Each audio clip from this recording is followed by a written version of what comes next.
Hello students, welcome you all on future defence academy YouTube platform. आप सभी का स्वागत है फ्यूचर डिफेंस एकेडमी के यूट्यूब प्लेटफॉर्म पर। आज हम बात करने वाले हैं हमारे रेगुलर जो क्लासरूम चल रहा है, सेशन चल रहा है इंग्लिश ग्रामर का, जिसमें हम रेगुलर लाइव क्लासेस ले रहे हैं। इंग्लिश की हो रही है, मैथ्स की हो रही है, एंड प्लस अब तो जीके भी स्टार्ट हो गया आपका।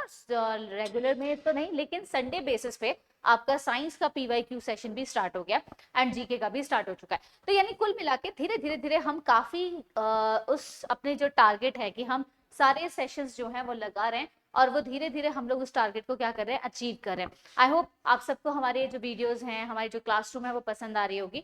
ये आपके व्यूज और लाइक्स हमें बताते हैं और उसके लिए सबसे तहे दिल से आप सबका शुक्रिया। आज की हम क्लास सेम हमारा प्रीपोजिशन जो टॉपिक चल रहा था उसमें हम चलेंगे। कल हमने पेयरिंग जो देखे थे कंफ्यूजिंग वाले, कि अगर ऐसे वर्ड्स आ जाते हैं तो उनमें से इनका क्या मीनिंग होता है और उसका मीनिंग क्या होता है प्रीपोजिशन के तौर पे। तो आज हम आगे देखने वाले हैं उसी से रिलेटेड प्रीपोजिशन में और कौन से होते हैं। अब देखिए नेक्स्ट आता है over. We need a roof over our head. यहाँ ओवर का अर्थ है ऊपर की ओर, यानी जो ऊपर से टच करता है उसको हम ओवर कहते हैं। अगर किसी भी चीज पर मतलब किसी चीज को ढक दिया जाए या वो टच में हो या नहीं हो तो भी हम उसको क्या बोलते हैं, ओवर बोलते हैं। जैसे कई बार हम ब्रिज के नीचे खड़े होते हैं तो ओवर हेड कह देते हैं, कोई चीज लटकती भी सी हमारे सर पे। तो जैसे the bridge was build over the river और put a blanket over the baby. तो हम लोग कवर करने के लिए किसी भी चीज को जब इस्तेमाल करते हैं तो उसके लिए जो प्रीपोजिशन उस कवरिंग के लिए आता है, अब चाहे वो उसको टच कर रहा है या नहीं कर रहा, इससे कोई मतलब नहीं है, वो क्या कहता है, ओवर का इस्तेमाल करता है।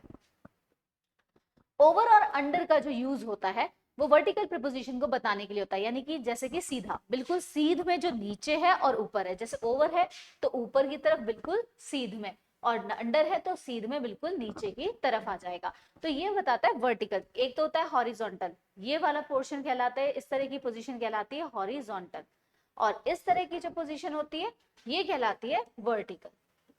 तो ये वर्टिकल के बारे में बात करता है, इसकी पोजीशन बताता है। ये कौन से एंगल की बात करेगा, वर्टिकल चीजों की बात करेगा। इन और इनटू की बात कर लेते हैं। इन और इनटू देखिए, we are sitting in the classroom. अब इन का अर्थ होता है उसके अंदर या उसमें, यानी जैसे बोलते हैं ना, I M in the classroom, तो मैं क्लास में हूं। अब क्लास में का मतलब या तो में का भी आ सकता है और मैं क्लास के अंदर मौजूद हूं, ये भी हो सकता है। The boy jumped into the river, लेकिन यहाँ पर बिल्कुल चेंज है। जो बॉय है वो सीधा जंप करके निकला। अब इनटू का मतलब हो गया आपने किसी चीज में एंट्री ली, but you not stay over there, आप वहां रुके नहीं, आपने उस चीज को क्या किया, क्रॉस करके वहां से चले गए। अब देखो एक और वर्ड यूज कर लिया मैंने प्रपोजिशन की, आपने क्रॉस कर दिया। तो जैसे एंटर के साथ इनटू का यूज कभी भी नहीं होता, ये भी ध्यान रखें। इनटू का मीनिंग होता है अंदर से आता हुआ, मोशन में चलता हुआ। एंटर के साथ कभी भी आप इनटू का इस्तेमाल मत कीजिए। जैसे he entered into the room गलत होगा, ही एंटर्ड द रूम हो सकता है, ये आपका सही है। He threw the ball into the well, उसने क्या किया, बॉल को फेंक दिया कहां पर, वेल में। लेकिन यहाँ इनटू द, क्योंकि बॉल जो है फेंकी गई तो फेंकने के बाद क्या हुआ, वो नीचे ही चली गई, स्टे, वो निकली थोड़ी ना वापस। तो इसका मतलब इनटू की जगह यहाँ पर किसका इस्तेमाल होगा, इन। एंटर इनटू एग्रीमेंट या अलायंस या एंटर ऑन या अपॉन, ये होते हैं अंडरटेक में, यानी कि इनका इस्तेमाल तब किया जाता है जब हम किसी चीज को अपनी कवरिंग यानी अपने अंडर में ले रहे हैं, अपनी पोजीशन में ले रहे हैं, अपनी बिलोंगिंग में ले रहे हैं, तब आप यूज कर सकते हो एंटर इनटू एन एग्रीमेंट। लेकिन वरना वैसे नॉर्मल वे में एंटर के साथ में इनटू का इस्तेमाल नहीं होता है। नेक्स्ट आता है ऑन टाइम और इन टाइम। ऑन टाइम का मतलब हो गया समय पर आना, और इन टाइम का मतलब उस समय के अंदर आना। जैसे we reach the examination centre in time, यानी हम समय से पहुंच गए थे वहां पर। यानी अगर 10 बजे का एग्जाम है तो हम लोग लगभग 9:45 9:30 पर पहुंच चुके थे। लेकिन the examination starts on time, लेकिन अगर एग्जाम स्टार्ट होने का टाइम 10 बजे का है तो स्टार्ट किस पर हुआ, 10 बजे पर हुआ, यानी उसका एग्जैक्ट टाइमिंग से वो हुआ। We thought that the train would be late, but if it arrived exactly in time, लेकिन ये गलत है यहाँ। जैसे इसने बोला कि भाई हमने सोचा कि जो ट्रेन है हम लेट हो जाएगी, लेकिन जब हम लोग पहुंचे तो एग्जैक्टली हम टाइम पर पहुंचे। तो टाइम पर पहुंचने का मतलब हम एग्जैक्टली उस टाइम पर पहुंचे जिस टाइम पर ट्रेन का आना होता है या लीव करना होता है। लेकिन यहाँ पर इन क्यों गलत हो गया, क्योंकि उस समय के अंदर से नहीं आ रही है ट्रेन, तो इसलिए इसके अंदर इनका इस्तेमाल नहीं होगा। नेक्स्ट आ जाते हैं बाय और विद। बाय जब होता है जब किसी पर्सन के जरिए वो काम किया जाता है, स्पेशली ये हमारे पैसिव वॉइसेस में ज्यादा इस्तेमाल किया जाए, और नाउन या प्रोनाउन के साथ यूज ज्यादा किया जाता है। और विद की बात करें तो विद स्पेशली यूज किया जाता है जब हम अपना कोई एक्शन, कोई भी परफॉर्मेंस जब किससे दे रहे होते हैं, किसी हथियार से। जैसे आप राइटिंग है तो राइटिंग विद पेन आ जाता है ना, I am writing paper on pen with, तो ये हो जाएगा। इस तरीके से अगर आप जैसे औजार का इस्तेमाल करें तो हो गया। तो जैसे the paper was sign by him with a Parker pen in blank ink. अब देखो यहाँ पर क्या दिया, जो पेपर था वो किसके जरिए साइन हुआ, उस आदमी के जरिए, बाय हिम हुआ।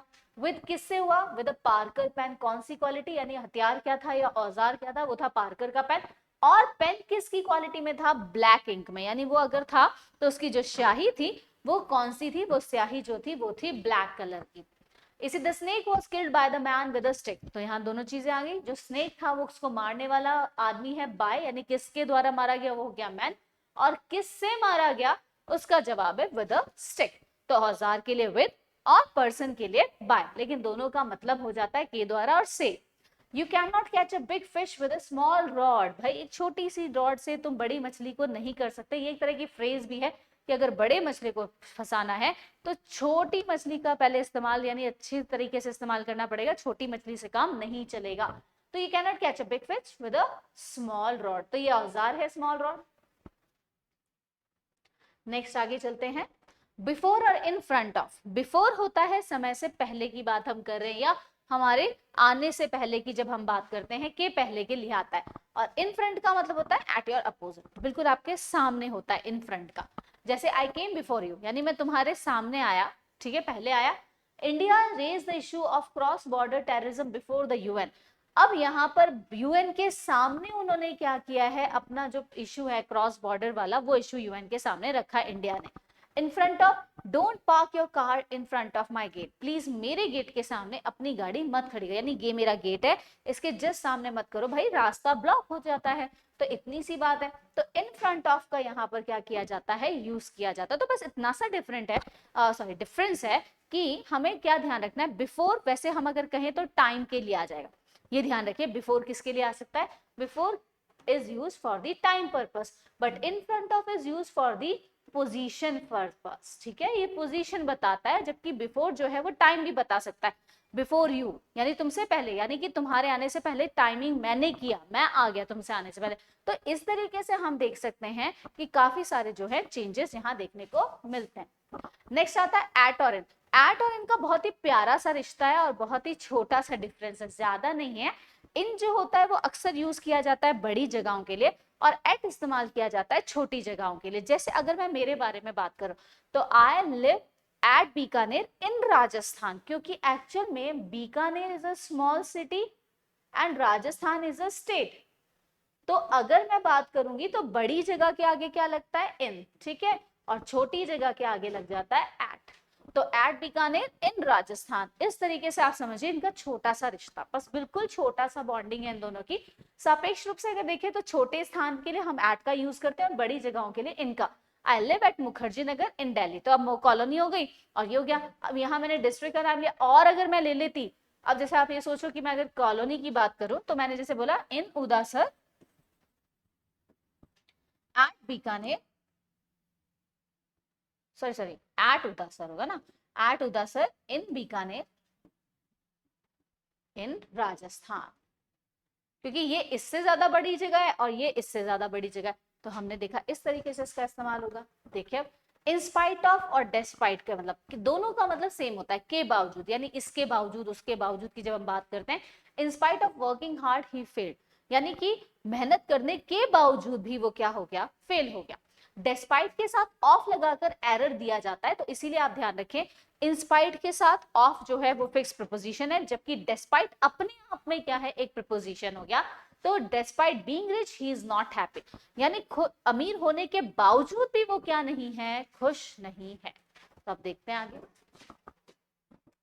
बाय और इन, बाय का तो हमने वही वाली बात की। बाय और इन में अगर हम बात करते हैं व्हीकल के तौर पे, यानी व्हीकल का मतलब क्या हो गया, गाड़ियों के तौर पे बात करेंगे, तो बाय और इन का डिफरेंस बहुत ही छोटू लाल जैसा है। छोटू लाल जैसा कैसा है, अगर आप किसी चीज के अंदर बैठ के आ रहे हैं तो आपका इन आता है, जैसे I am sitting in the car, I am going in car नहीं होगा, द उसके साथ जरूर आएगा। I am going by car, हाँ मैं कार से जा रहा हूं और मैं कार में बैठ कर आ रहा हूं, दोनों में डिफरेंस है। देखो किसी भी अगर यात्रा करते हुए आप बता रहे हो तो बाइक का व्हीकल के साथ यूज हो जाएगा, लेकिन अगर आप पैदल चलने की बात कर रहे हो ना, ये ध्यान रखना, ये बहुत इंपॉर्टेंट है। जब भी हम बात करते हैं अपने पैदल चलने की, जैसे कि मैं अपने स्कूल जाता था ऑन पैदल जाता था, तो आप क्या बोलोगे, बाय फुट? मैं भाई बाय फुट बोलेंगे नहीं, हम यूज करते हैं ऑन फुट, ठीक है। जब पैरों की बात आ जाए, पैदल की बात आ जाए, तो हमें किसका इस्तेमाल करना है, ऑन फुट का इस्तेमाल करना। अब जैसे कि I go to Paramount on foot, मैं पैरामाउंट किस पे जाता हूँ, पैदल जाता हूँ, तो पैरों पे जाता हूँ। Next, exact time, hour, month, year, day और डेट। अब कैसा आता है, देखो एग्जैक्ट टाइम अगर आप घंटे के हिसाब से बता रहे हो उसके आगे एट लगेगा, मंथ के लिए यूज करो तो इन आएगा, ईयर के लिए इन आता है, डे के लिए ऑन आता है, डेट के लिए ऑन आता है। जैसे आई रीच दिल्ली एट 7 o'clock, तो यहाँ पर एग्जैक्ट टाइम बता दिया।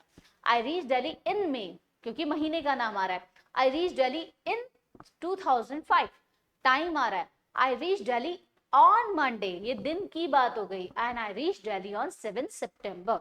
तो ये सारी चीजें बता रहा है कि किस तरीके से हम लोग, जैसे ही हमारी चीज चेंज होती है, यानी कि पीछे का हमारा ये वैल्यू अगर चेंज होती है तो आगे हमारा फटाक से कौन चेंज हो जाता है, जी हाँ, हमारा प्रीपोजिशन भी अपनी पोजीशन चेंज कर देता है। एग्जैक्ट टाइम के लिए एट, क्योंकि eight fix period of time के लिए यूज हो रहा है। डे और मंथ के डे के लिए क्या आ जाएगा, ऑन का इस्तेमाल हो जाएगा। अगर आप मंथ की डेट की बात करें तो इन दोनों, देखो डी ऑन, आप इसको डी ऑन कर लीजिए। मनी, इसको मनी से याद कर लो, मनी इन हो गया। और एग्जैक्ट के लिए एट, एग्जैक्ट के साथ में एट आ गया, एग्जैक्ट एट, मनी इन और डे डी ऑन। ये एक शॉर्टकट तरीका हो गया आपको याद करने के लिए।